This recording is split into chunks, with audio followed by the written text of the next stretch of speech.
এই পিঠাটাকে একেক অঞ্চলে একেক নামে ডাকা হয়। কেউ বলে কাঁচি খোঁচা পিঠা, চিতই পিঠা, খোলামুচি পিঠা, আরও কত কিছু। আপনার অঞ্চলে কি নামে ডাকে অবশ্যই কমেন্ট করে জানাবেন। আর এই চিতই পিঠা এমনিতেও সবার হাতে সুন্দর হয় না। ফোনে যদি আপনি পারফেক্ট চিতই পিঠা রেসিপি বলে সার্চ দেন, কত শত টিপস যুক্ত রেসিপি আপনার সামনে চলে আসবে। কেউ বেকিং পাউডার, কেউ ভাতের চাল, কেউ তো আবার ভাতও দিয়ে দেয়। কিন্তু সত্যিকারের যারা এই পিঠাটা বানাতে পারে তারা বলে এখানে চালের গুঁড়া, পানি আর লবণ ছাড়া আর কিচ্ছুই লাগে না। কিন্তু এত সহজ রেসিপি হওয়া সত্ত্বেও আমি কিন্তু এই পিঠাটা বানাতে পারি না। পিঠাটা বানাচ্ছিল আপু। গ্যালারি খুঁজতে খুঁজতে এই ভিডিওগুলো পেলাম। এগুলো ছিল গত বছরের ভিডিও। ভিডিওগুলো দেখে যে কত শত স্মৃতি মনে পড়ছিল। আসলে ভালো সময়গুলো খুব বেশি তাড়াতাড়ি চলে যায়। গত বছরে এমন সময় আমার ভাইয়া অনেকটাই সুস্থ ছিল। তখনও আমরা পুরোপুরি বরিশাল ছেড়ে আসিনি। আমার তখন মাস্টার্সের পরীক্ষা চলছিল।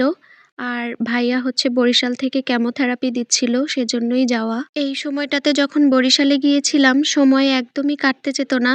কারণ আমি তো বাড়িতে মেয়েকে রেখে গিয়েছিলাম, আর ভাইয়া আপুও তো ভাইয়াকে নিয়ে ব্যস্ত থাকবে, যার জন্য সায়ান সায়ানিও বাড়িতে ছিল। তখন তো পিঠাপুলি খাওয়ার মতো মন মানসিকতা ছিল না আসলে।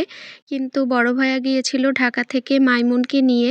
আর ভাইয়া আবার আপুর হাতের পিঠা খেতে খুব পছন্দ করে, এজন্যই বানাচ্ছিল। আপুকে দেখেছি আপু সবসময় হচ্ছে এই চিতই পিঠা একটু পোলার চাল দিয়ে বানায়। এতে কিন্তু গন্ধটা খুব সুন্দর আসে। আর এমন কোনো পিঠে নেই মনে হয় আপু বানাতে পারে না। আর আল্লাহর রহমতে যা রান্না করে, পিঠাপুলি হোক, আচার হোক, এমনি রান্নাবান্না হোক, একদম সবকিছু পারফেক্ট হয়। কিছু, কিছু মেয়েরা হয় না অনেক সংসারী, আমার আপু এমনই একজন। কারণ তাকে আপনি যত আইটেমই রান্না করতে দেন না কেন, মানে ঘন্টা ২ এক সময় দিবেন, তাকে কোনো হেল্পও করতে হবে না। সে একটা রান্না করবে, একটা কাটবে, আবার সাথে, সাথে হাঁড়ি পাতিলও সব ধুয়ে ফেলবে। এরকম আরকি। সে সবকিছু এত তাড়াতাড়ি আর এত নিটলি করতে পারে। আর পিঠার সাথে ছিল ধনিয়া পাতার ভর্তা, আর খেজুরের গুড়, আর দুপুরে রান্না করা মাংসও ছিল। আমি তো হুট করেই সংসার জীবনে ঢুকে পড়েছি, তাই আগে থেকে কোনো কিছুই তেমন একটা পারতাম না। এখনো যে খুব বেশি পারি তা না। তারপরেও আমি যতটুকু শিখেছি একদম A to Z আমার এই আপুর কাছ থেকে শেখা।